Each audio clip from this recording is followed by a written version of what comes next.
Alexander Assis. Estou falando mais uma vez aqui do canal Luso Brasileiro TV.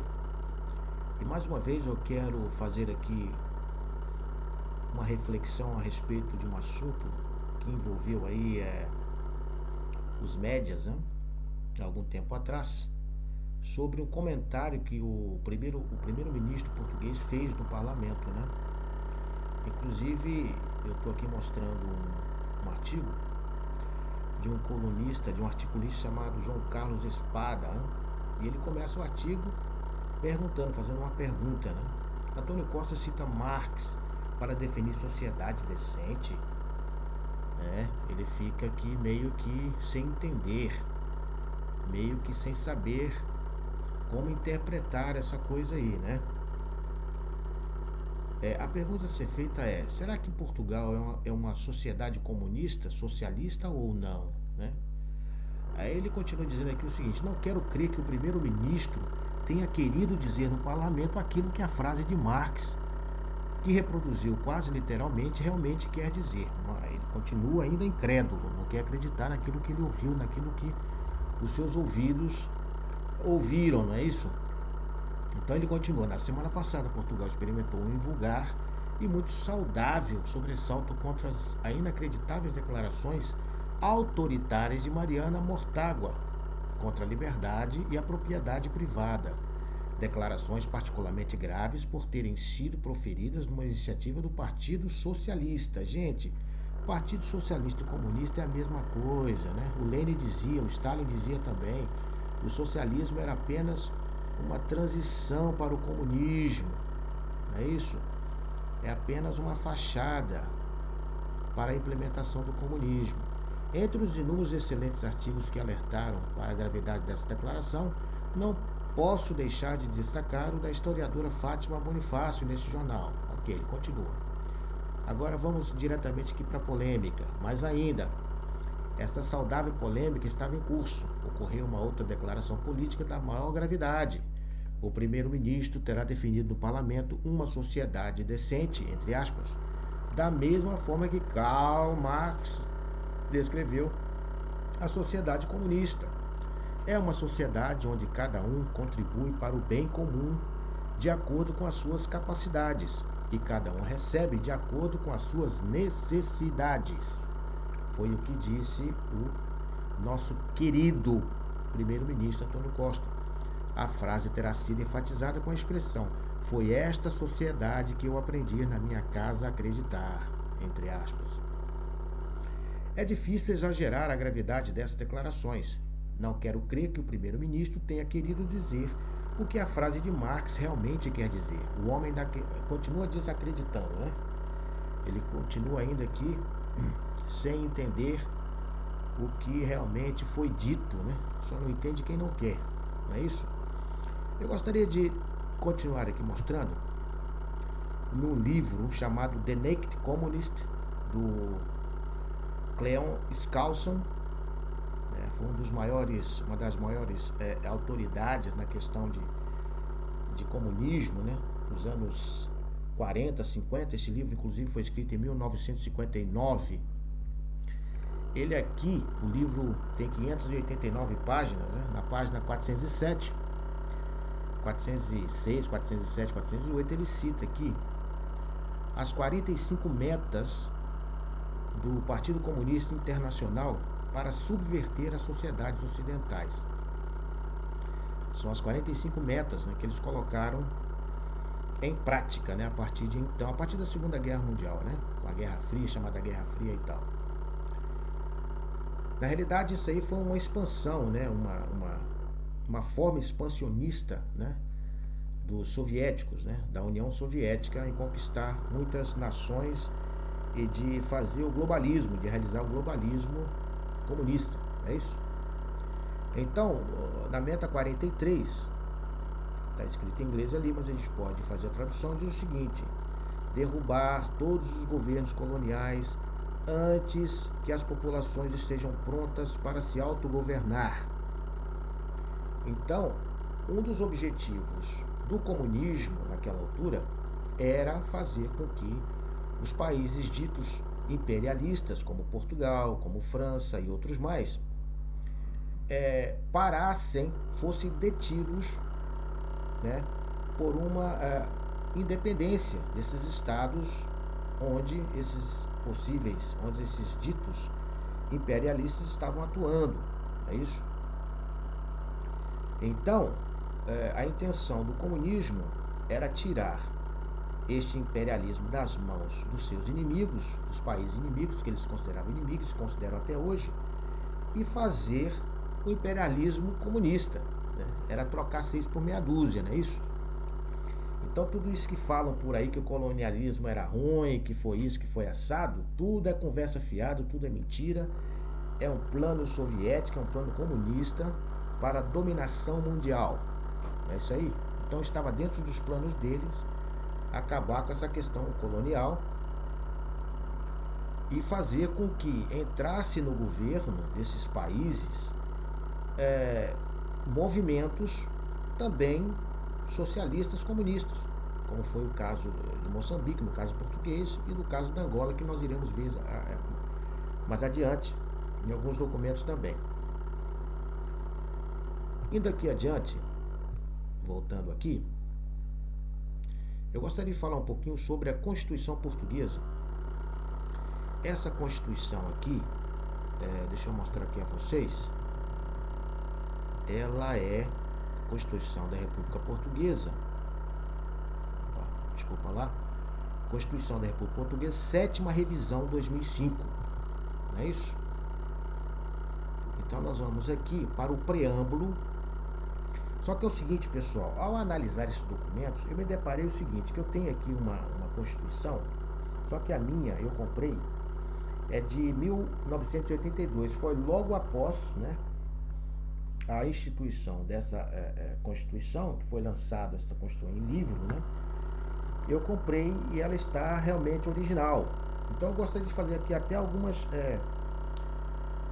considerações e algumas observações, que muitas coisas foram mudadas. O que eu quero dizer é o seguinte: a Constituição Portuguesa foi uma Constituição moldada no marxismo puro e integral, não é isso? Está cheio de marxismo, está cheio de leninismo aqui na Constituição Portuguesa. Esse grupo que tomou o poder em Portugal foi um grupo que foi subsidiado pela União Soviética. Nós iremos ver mais adiante também, por Cuba, por China, por países comunistas. E esse grupo que entrou aí no poder nada mais são do que comunistas disfarçados, não é isso? E fizeram a Constituição nos moldes da Constituição Soviética de 1918. Nós iremos ver isso agora. Vou falar bem rápido, pessoal, para não ficar muito grande, muito extenso aí o vídeo, tá ok? Então diz o seguinte, presta atenção, preâmbulo. A 25 de abril de 1974, o movimento das Forças Armadas, coroando a longa resistência do povo português e interpretando seus sentimentos profundos, derrubou o regime fascista.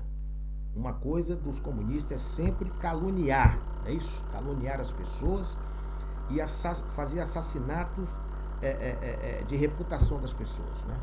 O Salazar hoje não vale nada para esse povo aí, para essas novas gerações. Nas universidades é ensinado que o homem era fascista, que o homem era isso, que o homem era aquilo, só falam mal do homem, né? E esconde tudo aquilo que o homem fazia de bom. O homem era nacionalista, o homem era patriota, o homem resguardava, né, os interesses da nação e tudo mais, mas infelizmente ele é tido como mal.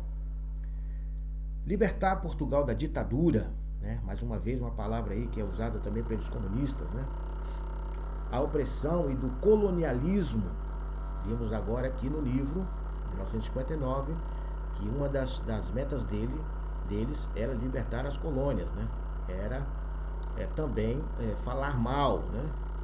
Para dizer contrário às questões do colonialismo. Representou uma transformação revolucionária e o início de uma viragem histórica da sociedade portuguesa. A Revolução restituiu aos portugueses os direitos e liberdades fundamentais. No exercício desses direitos e liberdades, os legítimos representantes do povo, eles se acham que são os legítimos representantes do povo. Quem disse isso? Reúne-se para elaborar uma Constituição que corresponde às aspirações do país. Engraçado, né? Então ele sabe exatamente o que o povo precisa, sabe o que o povo pensa, as aspirações do povo, e se reuniram, né, como os representantes legítimos para elaborar a Constituição. A Assembleia Constituinte afirma a decisão do povo português de defender a independência nacional, de garantir os direitos fundamentais dos cidadãos, de estabelecer os princípios basilares da democracia, de assegurar o primado do Estado de Direito democrático e de abrir caminho para uma sociedade socialista, no respeito da vontade do povo português, tendo em vista a construção de um país mais livre, mais justo e mais fraterno. A Assembleia Constituinte, reunida na sessão plenária de 2 de abril de 1976, aprova e decreta a seguinte Constituição da República Portuguesa. Vamos adiante. No artigo 1 diz o seguinte aqui: Portugal é uma república soberana, baseada na dignidade da pessoa humana e na vontade popular e empenhada na construção de uma sociedade livre, justa e solidária. Aqui na original, que eu tenho aqui em minhas mãos, diz o seguinte: Portugal é uma república soberana, baseada na dignidade da pessoa humana e na vontade popular e empenhada na sua transformação numa sociedade sem classes. Uma sociedade sem classe. Ora, quem falou de classe, gente, de luta de classe? Marx. E quem colocou na sua Constituição, depois da Revolução Marxista, né, essa questão das classes? Aqui eu tenho também a Constituição Soviética, de 1918, para a gente fazer algumas comparações com a Constituição Portuguesa. Diz assim, capítulo 1, a Rússia é uma república de conselhos soviéticos, de deputados trabalhadores, soldados e camponeses. Todo o poder central e local pertence a esses conselhos soviéticos. 2. A República Soviética Russa funda-se sobre o princípio de uma união livre de nações livres, como a Federação de Repúblicas Nacionais Soviéticas. Capítulo 2. Além disso, sendo sua tarefa fundamental a abolição de toda a exploração do homem pelo homem, uma frase também de Marx, a completa eliminação da divisão da sociedade em classes. Volto a repetir, a completa eliminação da divisão da sociedade em classes. Ora, o artigo 1 da Constituição Portuguesa diz empenhada na sua transformação numa sociedade sem classe, que é a mesma coisa. Não é isso? Diz o seguinte agora aqui. Artigo 2. Voltamos lá, português. A República Portuguesa é um Estado de direito democrático baseada na soberania popular, no pluralismo de expressão e organização política democráticas, no respeito e na garantia da efetivação dos direitos e liberdades fundamentais e na separação e interdependência de poderes, visando a realização da democracia econômica, social e cultural e o aprofundamento da democracia participativa. Exatamente o que diz aqui o artigo 2. Vamos para frente então.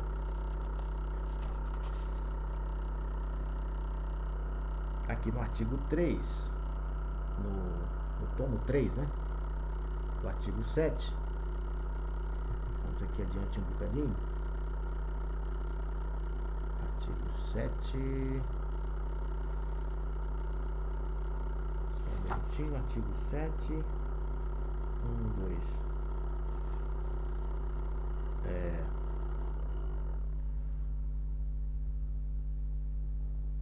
Tá. Artigo 7. Ok, vamos lá. Espera só um minutinho.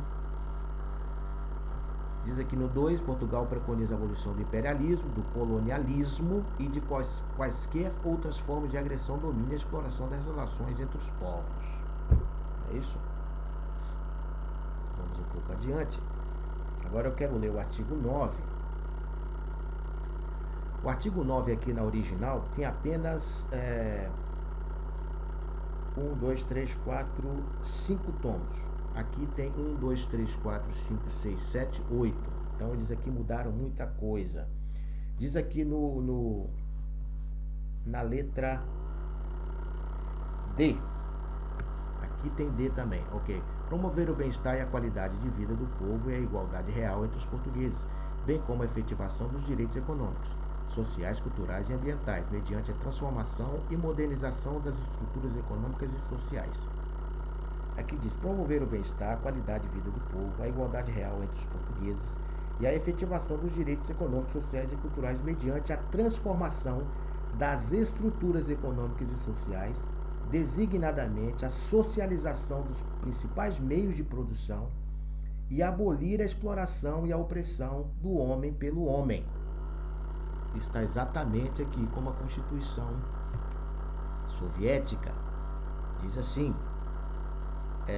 Além disso, sendo sua tarefa fundamental a abolição de toda a exploração do homem pelo homem, a completa eliminação da divisão da sociedade em classe, a impiedosa repressão da resistência dos exploradores, o estabelecimento da organização socialista e o atingimento da vitória do socialismo em todos os países. Então, eles já desde os primórdios já tinha a ideia de conquista de todos os países. O terceiro Congresso dos Deputados, Trabalhadores, Soldados e Camponeses de toda a Rússia resolve. E aí vai adiante. Então, continuando aqui, exploração da opressão do homem pelo homem. Proteger e valorizar o patrimônio cultural do povo português, defender a natureza e o ambiente e preservar os recursos naturais. Ok. Vamos um bocado adiante. No artigo 80, vamos lá, voltar aqui, Constituição Portuguesa, artigo 80,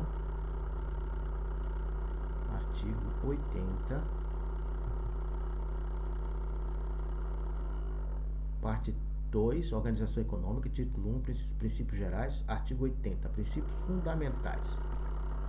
Aqui na original, na letra C, diz assim: a apropriação coletiva dos principais meios de produção e solos, bem como dos recursos naturais.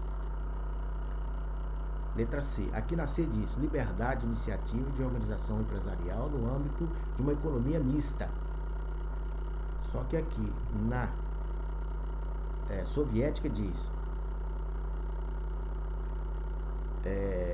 visando a concretização da socialização da terra, ficando abolida a propriedade privada da terra. Todos os imóveis agrícolas são declarados propriedade de todo o povo trabalhador e entregues sem qualquer indenização aos trabalhadores com base nos princípios da utilização igualitária da terra. Todas as florestas, todos os recursos naturais e todas as águas de significado estatal geral, assim como todos os bens vivos ou mortos, fazendas de espécies e empresas agrícolas são declaradas propriedades nacionais ou nacional. Então, essa parte aqui de apropriação coletiva dos principais meios de produção e solos, bem como dos recursos naturais, é a mesma coisa. Planificação democrática da economia. Ora, já foi provado pelo economista, grande economista, Ludwig von Mises, que a economia socialista não tem condições de existir, de ser feita. Não é isso? Não há como. Não existe como. Então, essa questão da planificação democrática da economia, eles tiveram que mudar aqui, né? Na Constituição agora de 2005, nessa revisão, eles não colocam ali a planificação, porque eles sabem que a planificação da economia soviética, socialista, não existe, né? Tem que se apoiar sim as empresas privadas. Não é isso? Porque só as empresas privadas é que pode gerar riquezas, é que pode gerar realmente uma economia. Então eles tiraram isso aqui nessa revisão que eles fizeram. Aqui, na letra E do artigo 81, diz o seguinte: eliminar e impedir a formação de monopólios privados através de nacionalizações ou de outras formas, bem como reprimir os abusos de poder econômico e de todas as práticas lesivas de interesse geral. Vou falar bem rápido aqui para não tomar muito tempo, né? No título 4, artigo 96, diz assim: promover a melhoria da situação econômica, social e cultural dos trabalhadores rurais e dos pequenos e médios agricultores pela transformação das estruturas fundiárias e pela transferência progressiva da posse útil da terra e dos meios de produção diretamente utilizados na sua exploração para aqueles que a trabalham. Então quer dizer que no pensamento deles, as terras eram para ser passadas progressivamente para as mãos daqueles que a trabalham e tirar, né, do poder privado, como diz aqui a Constituição Soviética, não é isso? Todos os imóveis agrícolas são declarados propriedade de todo o povo trabalhador e entregues sem qualquer indenização aos trabalhadores com base no princípio da utilização da terra. Então, eu vou ficar por aqui, mas se você analisar toda a Constituição portuguesa, essa original, né, de 1982, não essa que eles estão fazendo revisão, você vai ver que a Constituição portuguesa foi baseada no marxismo e na Constituição da União Soviética depois da Revolução de 1917, né? Isso quando terminou, 1917 e 1918. Então, eu não vejo nenhum tipo de dúvida, né, com relação ao caráter, à ideologia deste grupo político que está aí, né, governando Portugal. São um grupo realmente comunistas e socialistas, não é isso?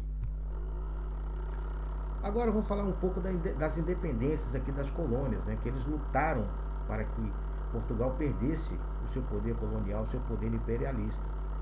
É isso? Entre outras coisas, diz aqui, ó, a criação da organização de guerrilha moçambicana, Frelimo, e o apoio da União Soviética, China e Cuba por meio de fornecimento de armamento e de instrutores levaram ao surgimento da violência que continuaria por mais de uma década. Ué, o que estava fazendo soldados, armamento, instrutores soviéticos, chineses e cubanos em solo moçambicano, ajudando na guerrilha contra Portugal, contra a colônia? Por que eles estavam lá? Mas o livro do Skousen já estava falando que era um objetivo deles, era acabar com o colonialismo, é isso? E colocar grupos guerrilheiros como governantes desses países, não é assim? A adoção do marxismo-leninismo foi natural. Então diz aqui, a adoção pelo Frelimo do marxismo-leninismo no Congresso de 1977 foi natural, porque dava sequências políticas adotadas na luta de libertação colonial, disse a Lusa Lopes Tembe, um dos fundadores do partido do poder em Moçambique. Então, eu vou passar aqui mais rápido para não tomar muito tempo, pessoal. Movimento de independência, com ideologias comunistas e anticoloniais espalhando-se por toda a África, muitos movimentos políticos clandestinos foram estabelecidos em favor da independência de Moçambique. Ou seja, esses movimentos de libertação foram criados pelos comunistas, né, para lutarem com armamento comunista, com instrutores comunistas, né, para lutarem contra esses ditos impérios coloniais, né, para que eles pudessem tomar o poder. Lembra lá que na Constituição Soviética, a intenção deles é tornar todas as nações livres. Mas esses livres quer dizer sobre o imperialismo russo, soviético. A liberdade que eles falam é essa. Não é isso? Diz assim, ó, Angola é um exemplo de como a situação por vezes se transforma numa guerra civil sem fim. Os vencedores da guerra em Angola e os governantes desde a sua independência de Portugal em 1975 são do MPLA, ou seja, Movimento Popular de Libertação de Angola, não é isso? Um partido apoiado pelos soviéticos. Mas quando as tropas cubanas, patrocinadas por Moscou, abandonaram Angola em 1991 e a União Soviética deixou de enviar armas e ajuda, o governo angolano renunciou ao marxismo e adotou a política do mercado livre. Renunciou nada, marxismo nada. Com a queda da União Soviética, eles apenas maquiaram as coisas. Eles apenas tornaram as coisas um pouco mais leves, como, por exemplo, essa Constituição portuguesa original, graças a Deus que eu tenho ela, começaram a mudar algumas coisinhas e tal para maquiar, para não dar tanto na cara assim que eles são comunistas. Dá pra perceber?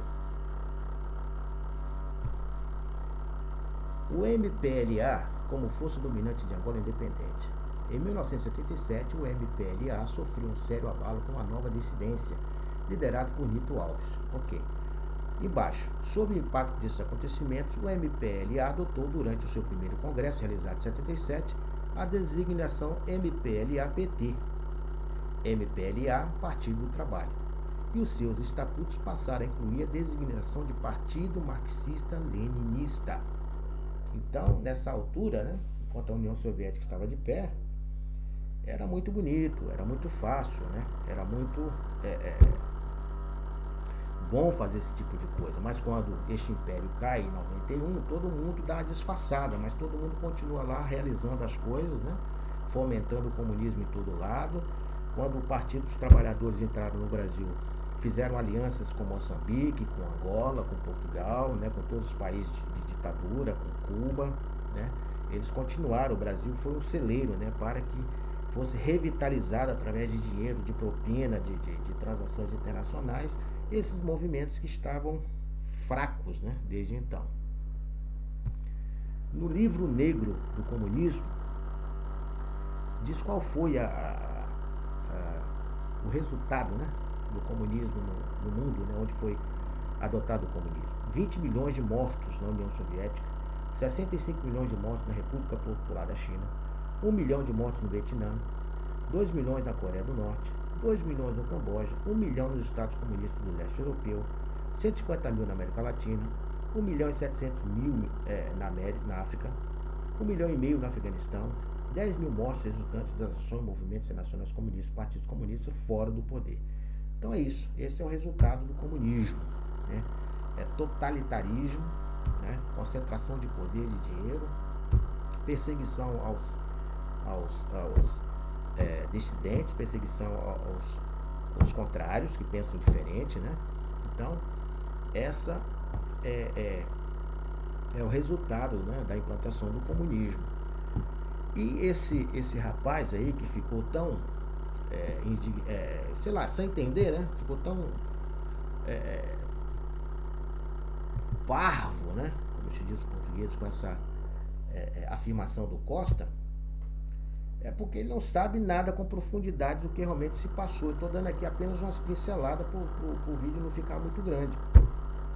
Mas tem muita coisa para ser descoberto, para ser estudado, para ser pesquisado. Eu aconselho vocês que estão vendo esse vídeo a fazer o mesmo, a procurar, a cavar mais fundo, para descobrirmos o que realmente estava por trás do 25 de abril. Né?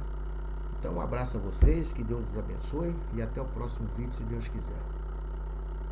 Ok, até já.